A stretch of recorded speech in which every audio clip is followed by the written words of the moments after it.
Los que tengan Biblia, Lucas 24.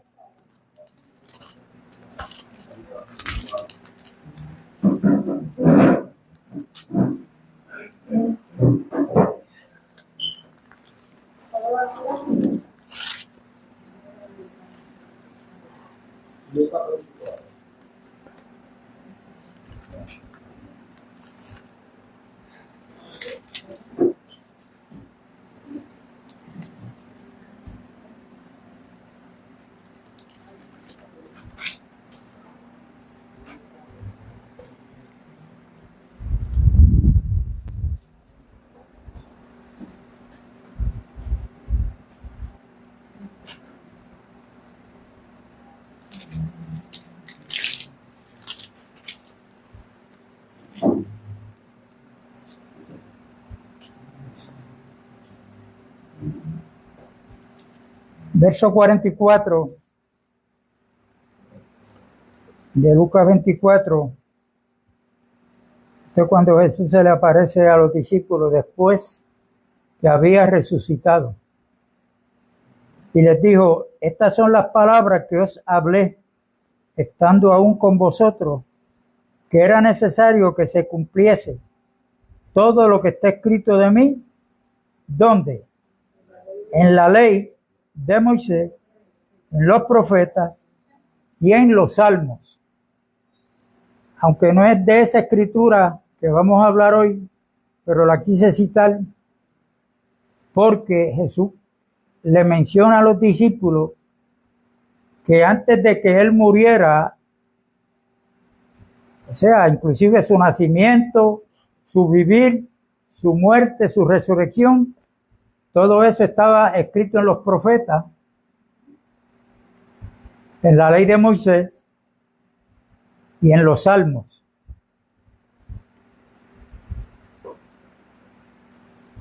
Yo quiero mencionar esto y recordarnos que cuando estamos estudiando la Biblia individualmente, por ejemplo, hay muchos salmos que uno se cree que el salmista está hablando de él mismo.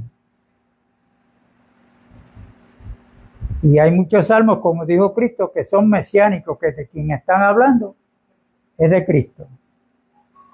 Vamos a citar ahorita un salmo que es muy conocido por el pueblo cristiano, ¿no? Que es el Salmo 23. Pero vamos ahora a leer al evangelista Juan en el capítulo 6. Verso 1 en adelante, vamos a leer. Después de esto, Jesús fue al otro lado del mar de Galilea, el de Tiberias, y le seguía gran multitud porque veían las señales que hacía en los enfermos. Recuerde lo que ya habíamos hablado en el Evangelio de Juan. Usted no va a encontrar la palabra milagro. Mateo, Marcos y Lucas sí, pero Juan, a pesar de que Cristo hizo milagro, el evangelista Juan lo que nos quiere decir es que en cada milagro que Cristo hizo, Juan lo llama señal. Una señal lo que quiere decir es que detrás de lo que está sucediendo ahí hay un mensaje.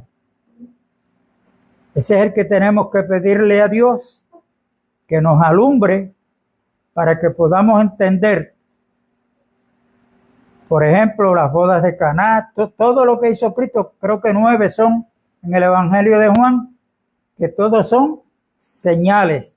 En todo lo que Cristo hizo, que no dejan de ser milagros, pero repito, Juan lo llama señal porque hay un mensaje subyacente que tenemos que pedirle a Dios que nos revele qué es lo que hay escondido en ese mensaje, en esa señal.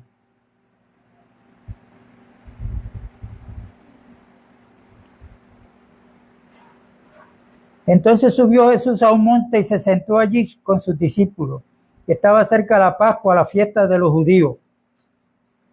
Cuando alzó Jesús los ojos y vio que había venido a él gran multitud, dijo a Felipe: ¿de dónde compraremos pan para que coman estos? Esa fue la pregunta que le hizo Cristo a Felipe. Pero esto decía, verso 6, pero esto decía para probarle, porque él sabía lo que había de hacer. Felipe le respondió: 200 denarios de pan no bastarían para que cada uno de ellos tomase un poco.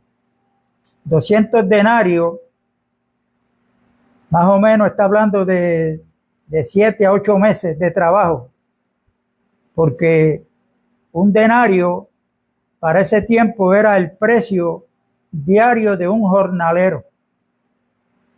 Felipe aquí parece que era buen matemático, rápido calculó y dijo: ni 200 denarios daría para comprar alimento para tanta gente. Uno de sus discípulos, Andrés, hermano de Simón Pedro, le dijo: aquí está un muchacho que tiene 5 panes de cebada y 2 pececillos más. ¿Qué es esto para tanto? Entonces Jesús dijo: haced recostar la gente. Y había allí mucha hierba en aquel lugar, y se recostaron como en número de 5,000 varones. Esto fue sin contar las mujeres y los niños.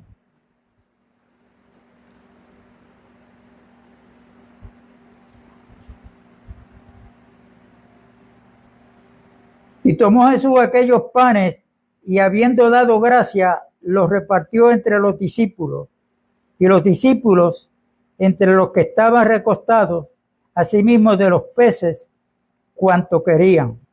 Y cuando se hubieron saciado, dijo a sus discípulos: recoged los pedazos que sobraron para que no se pierda nada. Recogieron pues y hallaron 12 cestas de pedazos que de los 5 panes de cebada sobraron a los que habían comido. Aquellos hombres entonces, viendo la señal que Jesús había hecho, dijeron: este verdaderamente es el profeta que había de venir al mundo. Pero entendiendo Jesús que iban a venir para apoderarse de él y hacerle rey, volvió a retirarse al monte él solo. Si notan en esa lectura, hay una multitud que está siguiendo a Cristo. Juan dice que aproximadamente habían 5,000 hombres, sin contar hombres y mujeres. Hombres, mujeres y niños. Habían 5,000 hombres, sin contar las mujeres y los niños. Imagínense que uno de estos varones que estaba allí tenía a la mujer con 3 hijos. Usted sigue ahí, o sea que podía pasar de 8,000 personas el grupo que estaba ahí. Vamos a notar también que los discípulos están preocupados porque ya el día está declinando. Si usted leen a Lucas, este evento está en los 4 evangelistas, Mateo, Marcos y Lucas, y cada uno presenta este evento de diferentes ángulos. El día está declinando, o sea que la noche ya estaba cerca. Estaban lejos de un lugar donde pudieran comprar alimentos. Hay un consejo que le dan al Señor: despídelo para que ellos mismos vayan a las aldeas y compren alimentos. A esa idea Jesús le dice: denle ustedes de comer. Y es donde Felipe dice: pero 200 denarios darán para comprar alimentos.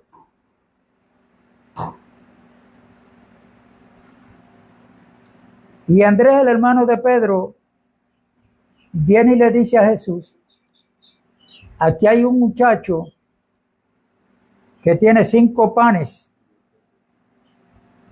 y 2 peces, 2 pececillos. El pan no era cualquier pan, era pan de cebada. Ese pan de cebada era que lo usaban la gente para ese entonces, los que eran bien pobres.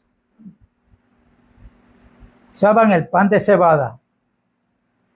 Pero aquí hay, en este joven que tiene esos 5 panes y 2 pececillos, quién sabe si fue el almuerzo que le preparó la mamá para que lo guardara y cuando le diera hambre comiera.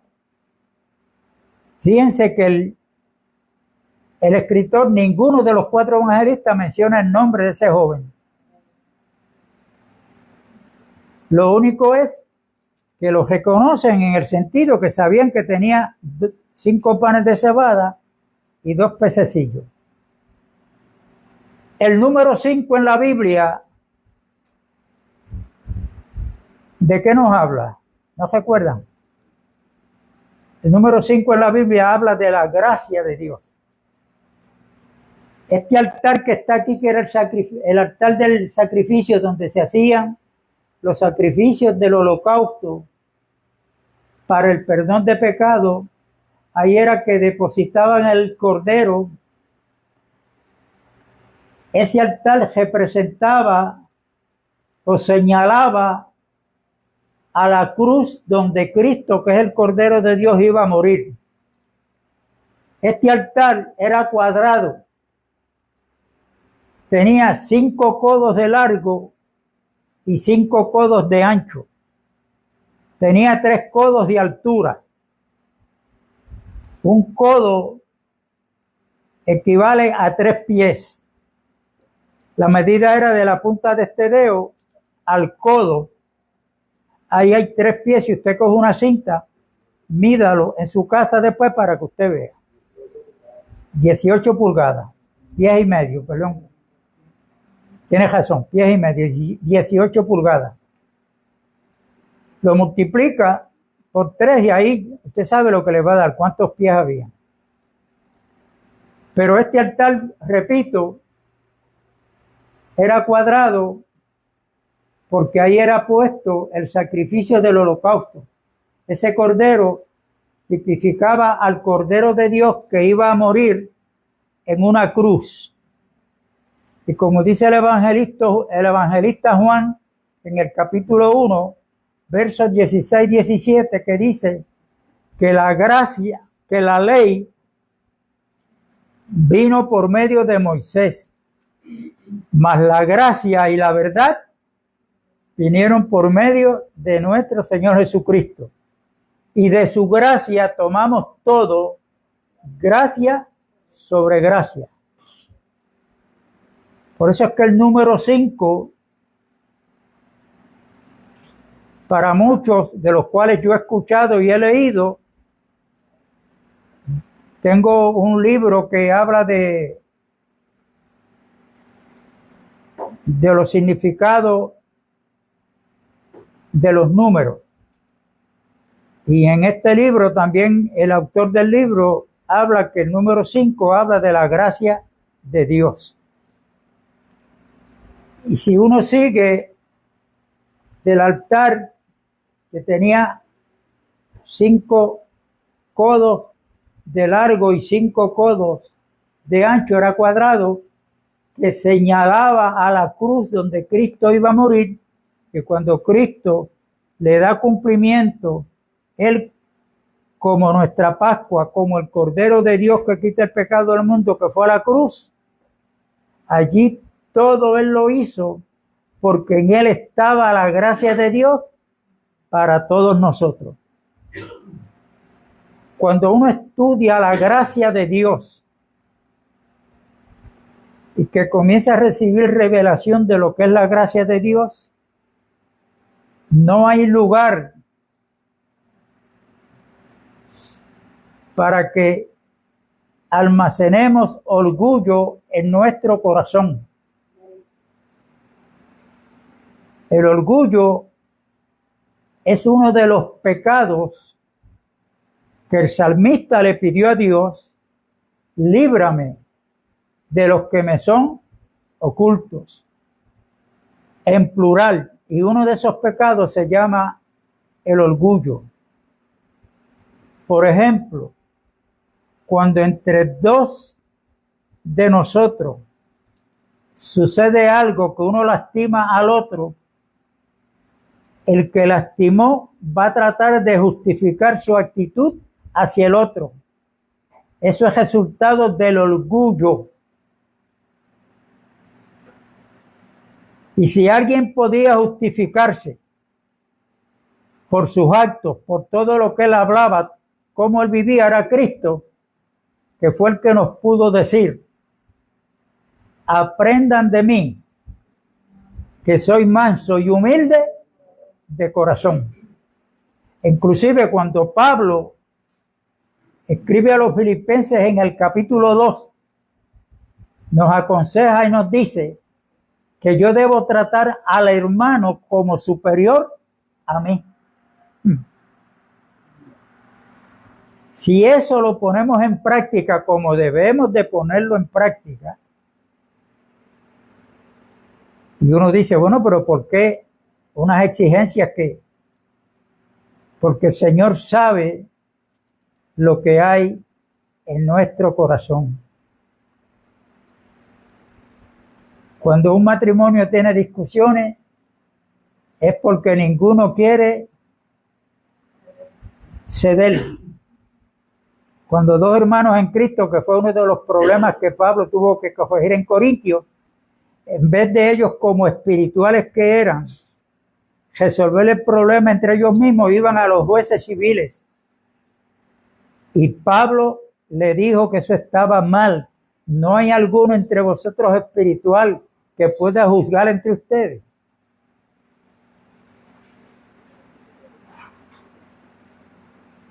Y la gracia de Dios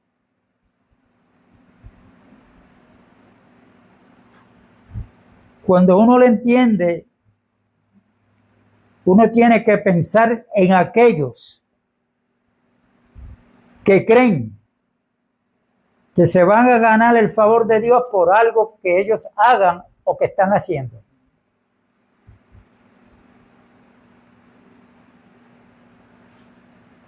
Yo soy de los que creo que si un adventista de los de hoy en día conoce bien la gracia de Dios, abandona la enseñanza que ellos están practicando y enseñando que a la larga no es así dice la Biblia, sino que el fundamento de ellos es una mujer llamada Elena de White.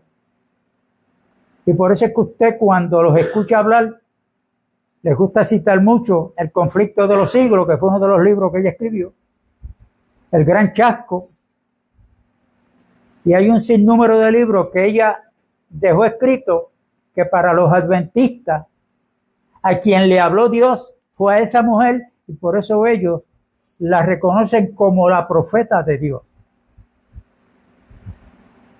Y a la larga, con el tiempo, ha venido a ser el fundamento que ellos tienen, aunque hablan de Cristo, porque guardan el sábado, según ellos. Y Pablo dice en 1 Corintios 3 que nadie puede poner otro fundamento que el que está puesto, el cual es Cristo Jesús. Y sobre ese fundamento es que tenemos que sobreedificar nuestras vidas, sobre Cristo.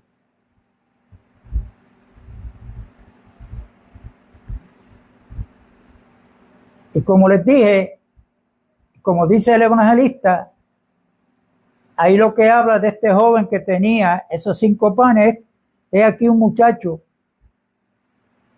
que tiene 5 panes de cebada y 2 pececillos. Pero ¿para qué sirve esto? Le dijeron al Señor, a tan grande multitud.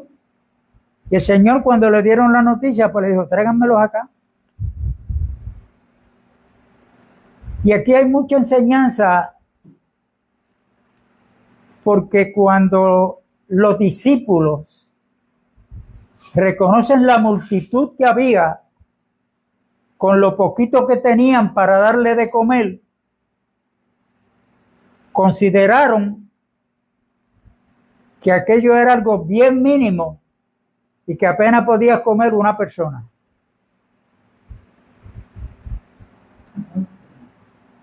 Y hay veces que nosotros, cuando comenzamos a considerarnos a nosotros mismos, ¿pero qué tengo yo? ¿Qué tengo yo para darle a los hermanos en la reunión?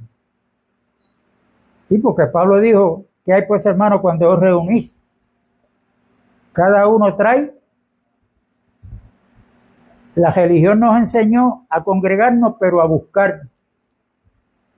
La Biblia nos enseña que debemos reunirnos, pero es que traemos algo para darle a los hermanos. Y usted dirá, bueno, pues, ¿qué yo tengo que darle si apenas yo estaba estudiando la Biblia ayer sábado? Y hubo una lectura que me llamó la atención, pero ¿qué es eso para yo traerlo? Y encontramos poca cosa.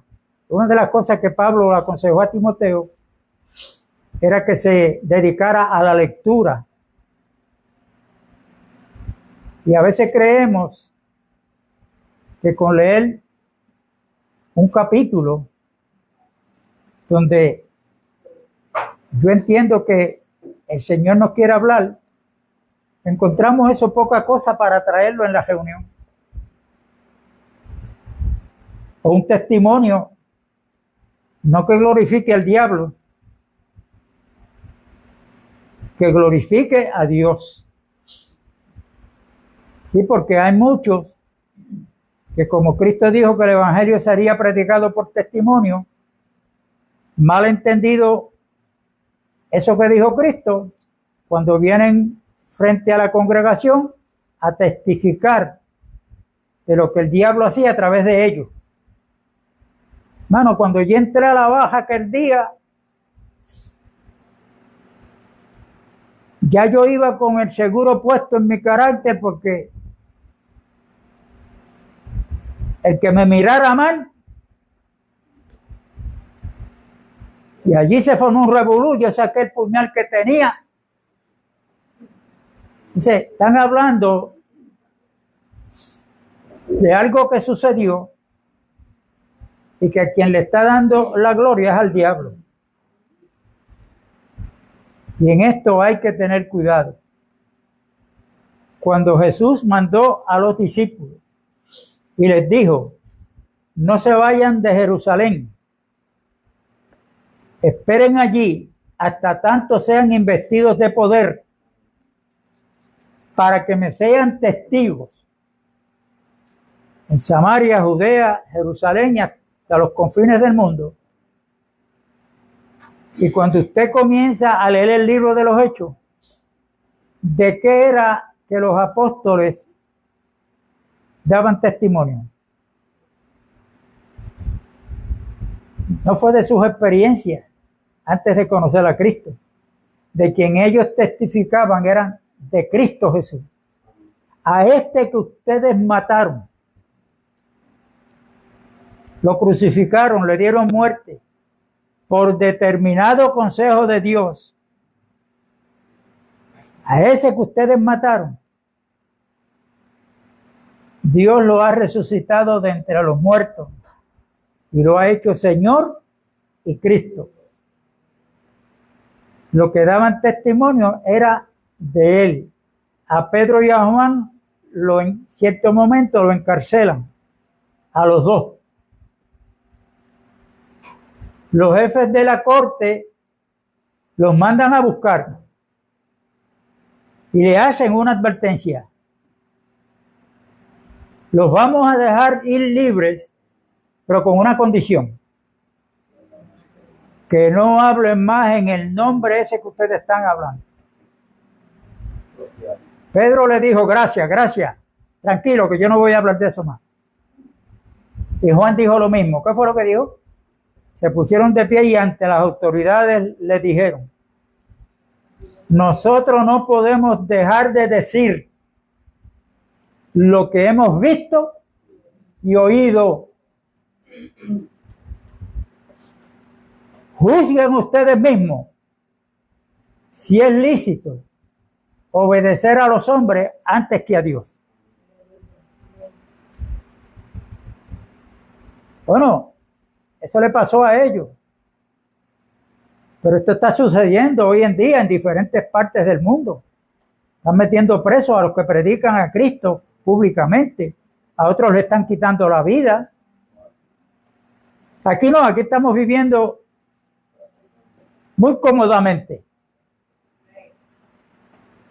Muy cómodamente. Y no sabemos qué nos depara el Señor para el día de mañana. Porque nuestra fe tiene que ser probada, como se prueba el oro.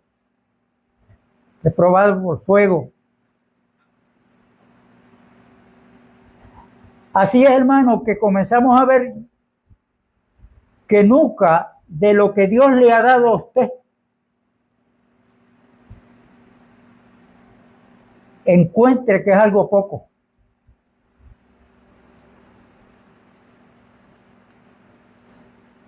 Era poco desde el punto de vista humano. Pero cuando esos 5 panes y 2 peces los pusieron en las manos del Señor, ¿qué pasó? Entonces Él les dijo que hicieran recostar a la gente porque estaban frente a un lugar donde había mucha pasto. Lucas dice que el Señor les dijo que los hicieran sentar sobre aquel pastizal en grupos de 50 y de 100. Y cuando Cristo cogió aquellos 5 panes y 2 pececillos, lo primero que hizo fue que le dio gracias al Padre. Después que oró, ¿qué es lo que tenemos que hacer? No encuentre poco lo que usted tiene, sino que lo que tengo, yo se lo presento a Dios en oración. Y yo no tengo, ni usted tampoco, el poder para multiplicar nada. Pero Cristo, el que multiplicó esos panes, sigue siendo el poderoso. Sigue siendo el que tiene poder. Porque Él es el poder de Dios. Él es la sabiduría de Dios. Pero a veces nosotros, la mente nos traiciona y pensamos nosotros en lo que podemos hacer nosotros y no en lo que puede hacer Cristo Jesús. Y cuando Cristo los mandó a recostar sobre aquella hierba que había frente de ellos, le dio a los apóstoles los panes multiplicados y los pececillos para que los repartieran. Y la Biblia dice que comieron todos y nadie se quedó con hambre.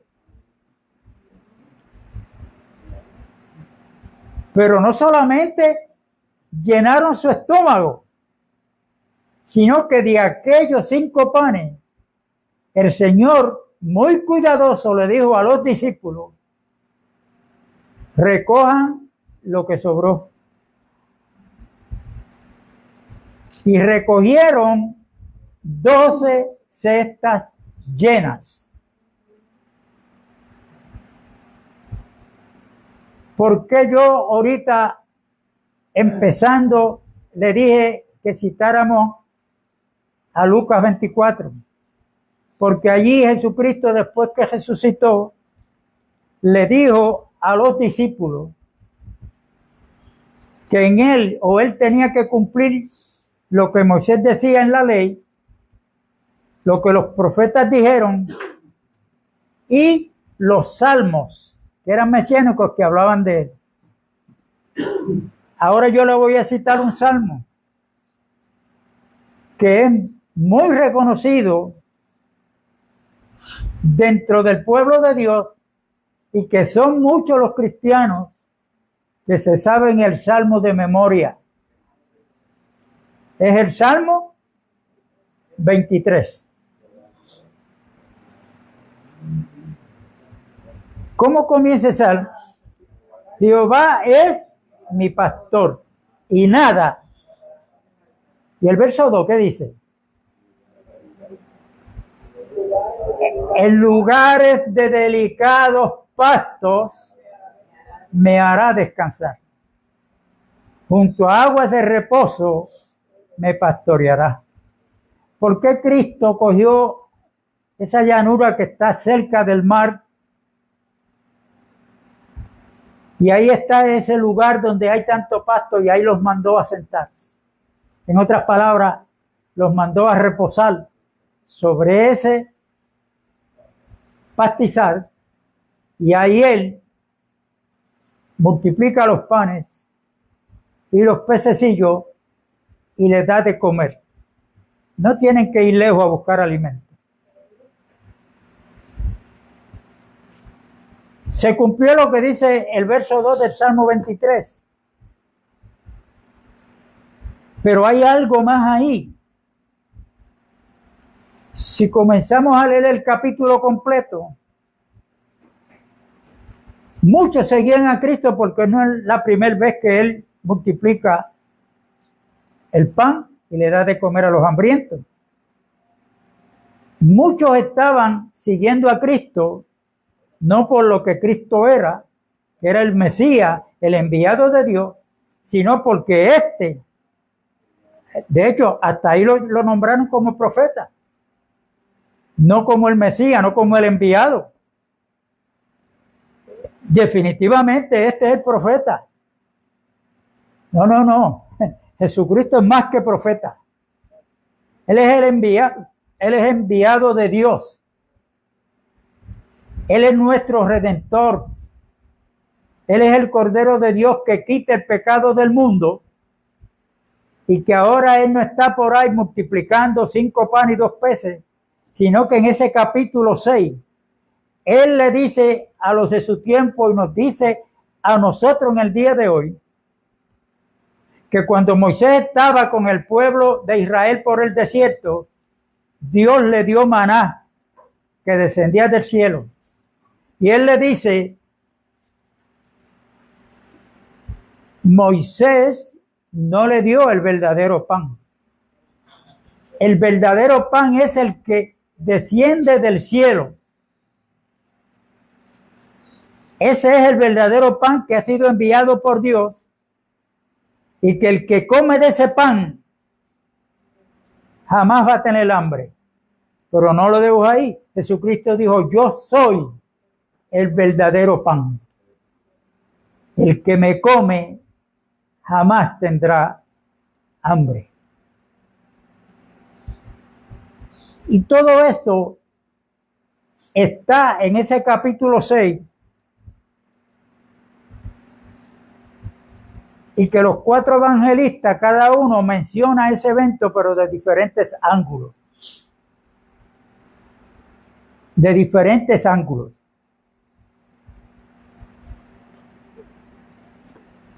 Hoy tenemos que tener mucho cuidado porque el Señor nos ha querido sacar y quiere sacar a muchos que están en la Odisea para traernos a Filadelfia. Me refiero a estas 7 iglesias que habla el libro de Apocalipsis, que son 7, el número 7 habla de plenitud, de algo que está completo. Por eso la historia de estas 7 iglesias de Asia Menor es la historia de la verdadera iglesia que termina con la Odisea hasta que Cristo venga. ¿Y qué quiere decir la Odisea? La Odisea, lo que significa ese nombre es juicio del pueblo o la opinión del pueblo. Por eso es que cuando usted lee en el capítulo 3 de Apocalipsis la historia de la Odisea, va a ver que Cristo está, pero no está dentro de la iglesia. ¿Dónde está? Está afuera. Y cuando usted cierra la Biblia, después de leer ese capítulo 3, y comienza a ver de dónde el Señor nos sacó, nos está sacando cada día, está limpiando nuestra mente, nuestro corazón. Estamos en el proceso de santificación, de apartarnos cada día de lo que tiene que ver con la religiosidad. Y desde afuera de la Odisea comenzamos a ver que hoy en el sistema religioso Jesucristo es el Salvador, pero no es el Señor. ¿Por qué? Porque el sistema religioso no está haciendo lo que dice y lo que debe establecido el dueño de la iglesia, que es Cristo Jesús. Yo pensaba antes de venir esta mañana aquí, en un hermano que vi ahí de momento en YouTube, identificándose. Yo soy pastor de la iglesia Fuente de Agua Viva. Y lo pasé, pero me quedé con eso. Si nosotros analizamos bien, con mucho cuidado, sobre el fundamento, que es Cristo, el cual fue puesto por Dios, para estos hermanos, ese nombre, Fuente de Agua Viva, es el fundamento de ellos.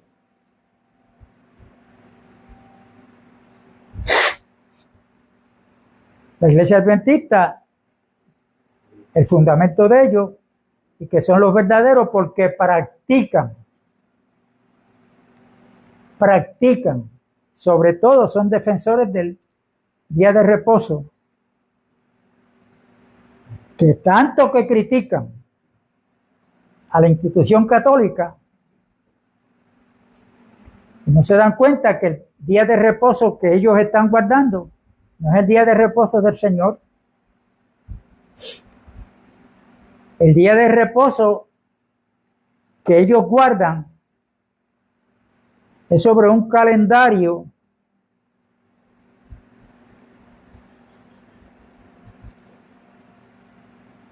que sale de la Roma católica, calendario gregoriano. Que fue verdad que ellos cambiaron el día de reposo y lo pusieron domingo, sí, eso es verdad. Pero ¿cuál es el sábado que ellos guardan?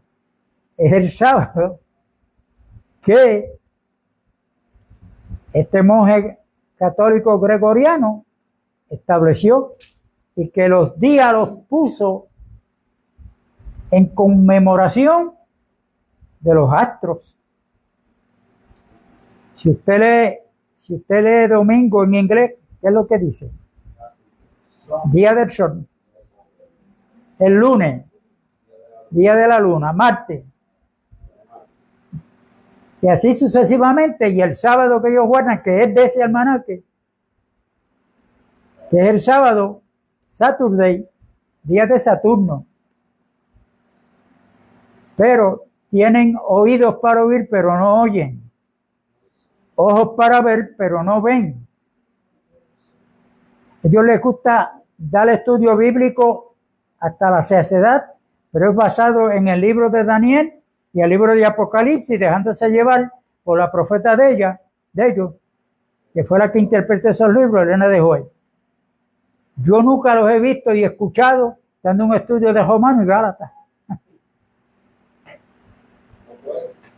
Que no pueden. Así que, hermanos, nosotros tenemos que dar gracias a Dios y ver que nosotros no estamos reunidos aquí porque nos ha dado la gana. Es más, ninguno de nosotros estamos en el Señor porque lo decidimos nosotros. ¿Quién fue el que decidió que hoy usted estuviera aquí sentado diciendo, Yo me convertí a Cristo y Cristo es el Señor de mi vida, Él es mi Salvador, es el Cordero de Dios. ¿Usted sabe por qué estamos en Cristo? Porque fue Dios quien nos trajo y que nos eligió desde antes de la fundación del mundo. Es que aquí no hay lugar para los orgullosos. No lo hay. Cristo se los dijo a los discípulos: ustedes no me eligieron a mí, yo los he elegido a ustedes. Lo que pasa es que la doctrina de la elección, los pastores no se atreven a darla. ¿Por qué? Porque es una enseñanza como que le está diciendo a uno: mira, si tú estás en Cristo es porque Dios te eligió. Y hagas lo que hagas, como quiera ya Dios te eligió. No, eso no es así tampoco. Eso no es así tampoco. Porque Dios nos eligió, dice Efesios capítulo 1, desde antes de la fundación del mundo, y nos hizo aptos, o nos aceptó, nos hizo aceptos en el amado. Hoy se ha cambiado, la religión ha cambiado, ahora ven tú y acepta a Cristo, cuando la Biblia dice que fue Dios quien nos aceptó en Cristo. Pero no podemos dejar esa enseñanza ahí. Dios nos eligió, nos trajo a Cristo con un propósito. Y ese propósito no es de nosotros, ¿sí? Propósito de Él. Y cuando Dios creó al hombre, lo creó a imagen y semejanza de Él. Y lo que Dios hace, todo tiene cumplimiento en Cristo. Aunque el primer hombre, Adán, y su esposa le fallaron, Cristo vino a recuperar todo lo que estaba perdido, que pertenecía a Dios. Por eso cuando Él llega al hogar de Zaqueo, y lo primero que Dios creó fue la familia. No es bueno que el hombre esté solo. Zaqueo era bajito de estatura, está en Jericó, sabía que Cristo iba a pasar por allí, se trepó un árbol sicómoro alto para ver a Cristo cuando pasara. Y cuando Cristo pasó, lo menos que Zaqueo se pensaba era que Cristo cambió su mirada hacia él y le dijo: baja a prisa. Y como Él es el Señor, Él no necesita que nadie lo invite, Él mismo se invita y va donde tiene que ir. Y le dijo: desciende a prisa, baja, porque hoy es necesario que yo pose en tu casa. Lucas 19 está. Y cuando Jesús llegó a la casa de Zaqueo, ¿qué fue lo que dijo Cristo? Hoy ha llegado la salvación a esta casa. ¿Y quién fue el que llegó allí? Cristo. Por eso yo traigo esto y lo menciono, porque hay muchos cristianos que están peleando si la salvación se pierde o no se pierde. Y cuando le hagan la pregunta a usted: ven acá, ¿qué tú crees? ¿La salvación se pierde o no? Pregúntele, contéstele con otra pregunta: ¿qué es para ti la salvación? La salvación se creen que es un evento, ¿no? Un evento. Un día tú la alzaste la mano, hiciste una oración. Y la salvación no es un evento. La salvación es una persona que se llama Jesucristo. Cuando Él nace y a los 8 días, María y José, para cumplir lo que la ley exigía, que fueran a presentar al niño en el templo y lo circuncidaran, ¿quién estaba allí esperando que llegara el niño y que lo dirigió, lo guió el Espíritu Santo?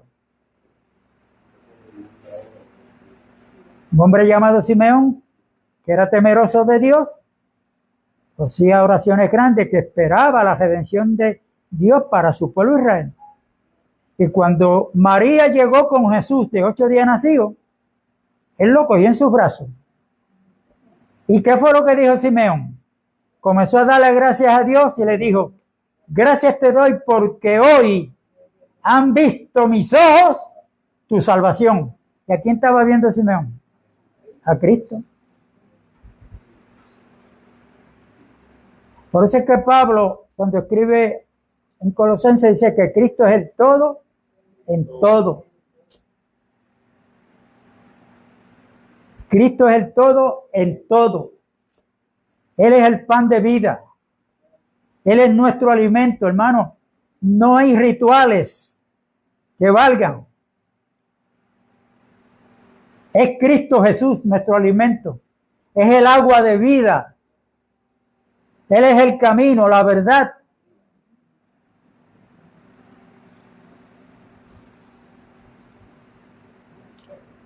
El mensaje de la santidad en el pentecostalismo se nos hace difícil. Por eso es que algunas se llaman Iglesias de Dios Pentecostal MI. MI lo que quiere decir es misión imposible.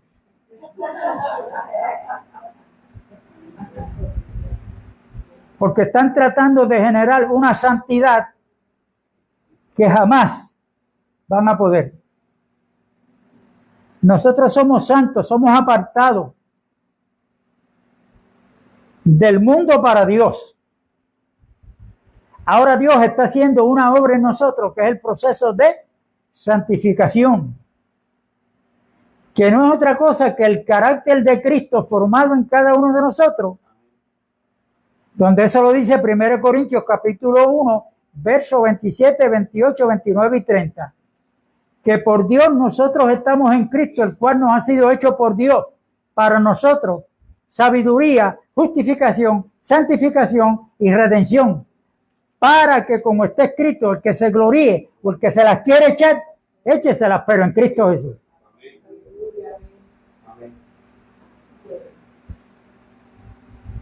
Entonces Dios, a medida que nos vamos dando, Él sigue formando el carácter de su Hijo Jesucristo para cumplir su propósito en nosotros, que está en Romanos 8, verso 29, para conformarnos a la imagen de su Hijo Jesucristo, para que Él sea el primogénito entre muchos hermanos. Si usted antes hablaba malo y ahora no, déle la gloria a Dios, porque Cristo nunca habló mal. Ese es el carácter de Cristo. Si usted ve que el amor hacia aquellos que no lo merecen se está manifestando, dele la gloria a Dios, porque es el amor de Dios en cada uno de nosotros que se está perfeccionando.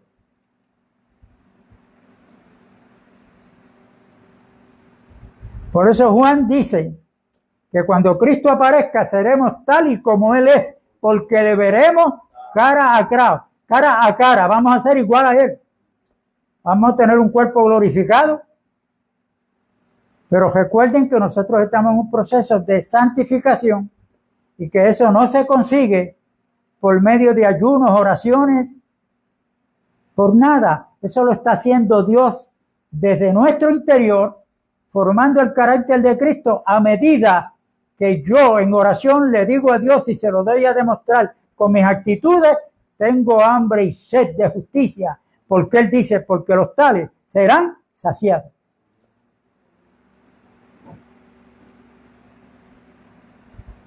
Así es que hay que tener cuidado, porque como ya Dios nos eligió, pues no hay que predicar.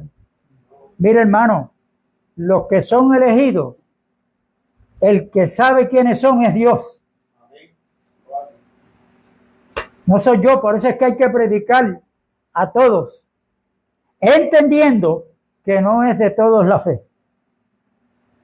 Y que yo no estoy para convertir a nadie, no usted tampoco. Aquellos que son de Dios, cuando usted le habla, Dios los va a traer a Cristo. Le va a abrir los ojos espirituales y vamos a ver el fruto de lo que Cristo ganó en la cruz y en su resurrección. Recuerde que no puede haber creencia de la muerte de Cristo sin creer en la resurrección.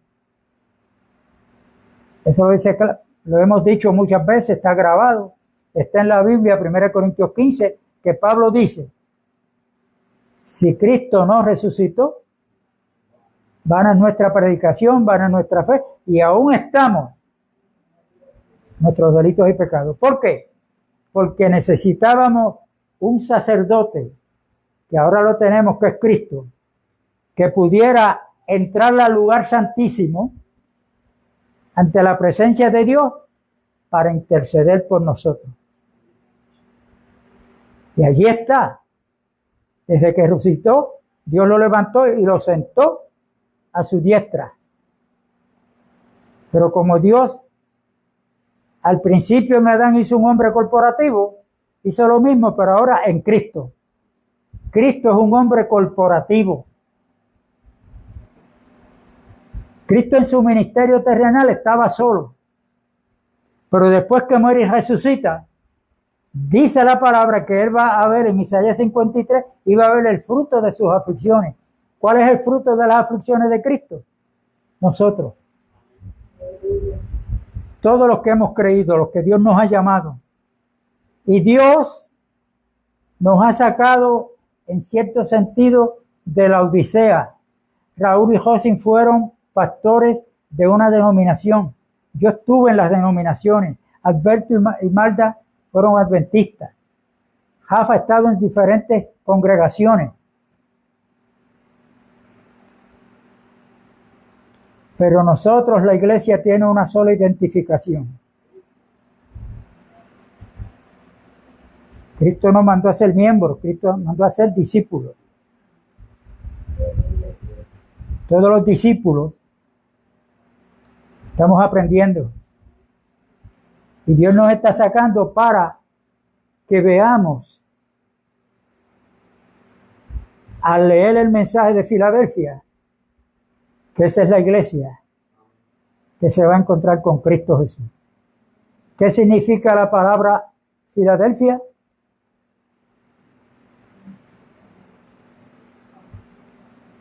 Amor fraternal.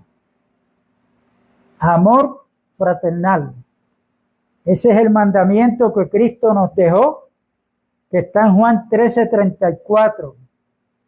Un mandamiento nuevo os doy, que os améis los unos a los otros como yo los he amado.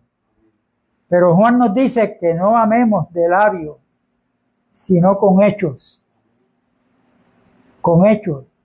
Y si usted quiere ver cómo es que tiene que vivir la iglesia, que ahí es donde Dios nos está trayendo, pues comienza a leer el libro de los Hechos. ¿Cómo comenzó a vivir la iglesia? En la segunda predicación de Pedro, 8.120 convertidos. Y ninguno de los apóstoles se preocupó. Tenemos que comprar un terreno, tenemos que alquilar un solar, un local donde meternos.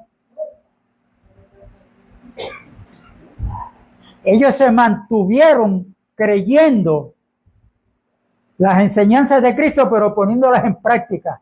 Se congregaban y no eran los domingos nada más, era todos los días, en grupos pequeños por las casas. Comían juntos. Si lo que había era pan con queso, eso era lo que comían. Puede que algún domingo, pues, Magda y Mirta se animen a hacer un sancocho, un arroz con habichuela, qué sé yo.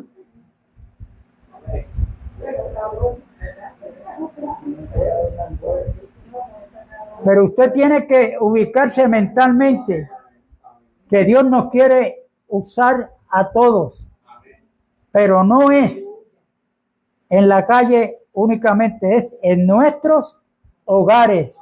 Si hay algún matrimonio, mire, hay gente que quisiera estar reuniéndose, pero han pasado unas experiencias en ciertas congregaciones donde han ido, que lo que le ha servido es para no volver. Entonces, nos catalogan a todos por igual. Pero coja el ejemplo que tenemos en el libro de los Hechos.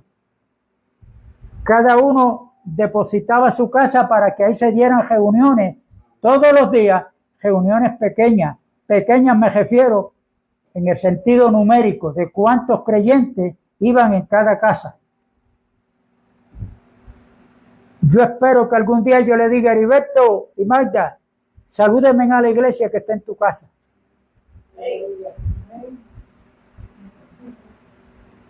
Y el que es fiel en lo poco, hay una promesa ahí, Dios pues lo pondrá en mucho. No crea que comenzar con 2 vidas o un matrimonio nunca diga, esto no vale la pena. Porque cuando usted se casó, los que somos hoy maridos, y tenemos nuestra esposa y hemos tenido hijos, cuando yo me uní con Elisa, no teníamos hijos. Y ni ella ni yo nos quejamos porque éramos solos. Nos unimos en matrimonio. ¿Cuántos hijos hay ya? 4. ¿Y cuántos nietos tienes, Elisa? 10 nietos y 13 hijos. ¿Ves cómo se ha ido multiplicando la cosa? Esa palabra de la multiplicación es lo que está en Mateo 28. Toda potestad me es dada en el cielo y en la tierra, dijo Cristo. Por tanto, o sea, por esta razón, vayan y hagan discípulos a todas las naciones. Ahí está la multiplicación. O sea, vayan. El sistema religioso lo ha cambiado. Vengan, vengan, vengan, busca tu milagro. Ponen esos letreros, buscan tu milagro. Ven y busca tu milagro. Y hay mucha gente que está detrás de los panes y los peces. Es más, hay quienes se atreven a decir que si no hay milagro las cosas están mal. Hay creyentes que si vienen a esta reunión, no crea que van a hablar bien de nosotros. Pues aquí no se canta, no hay músico, no hay lenguas. Por lo menos está la española, la de Puerto Rico, que nos entendemos los unos a los otros. Hablamos español. Pero como hay escritura malas entendidas, pues, un error trae otro error, y así siguen, hasta que no se sabe la hora que es. Así es que, amados, recuerden, somos elegidos por Dios, pero con un propósito. Eso no se le puede olvidar. Nosotros estamos llamados a hablar de las virtudes de Dios a los principados y a las potestades en los lugares celestiales. Haga eso cuando está orando. Ríasele en la cara al diablo. Entonces hay creyentes, el diablo no me saca el guante de la cara. Cada problema que le pasa es el diablo. Y no nos acordamos que nuestra fe tiene que ser probada. Y que la prueba produce paciencia.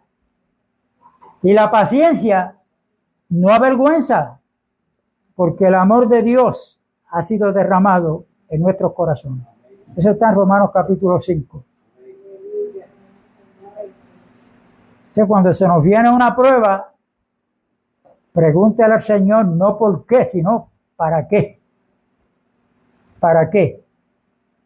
Así es que están bendecidos en Cristo Jesús con toda bendición espiritual en los lugares celestiales. ¿Ah?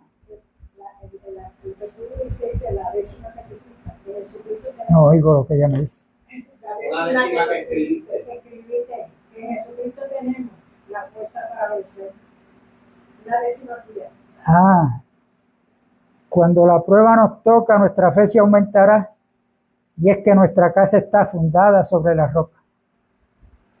Es cuando el creyente invoca a Dios y no se lamenta, y en su hablar solo comenta que hay gozo y paz interior con Jesucristo el Señor en medio de la tormenta. Vamos a buscar un 4 y una guitarra, yo creo que se oye mejor. Los voy a traer un domingo, no sé.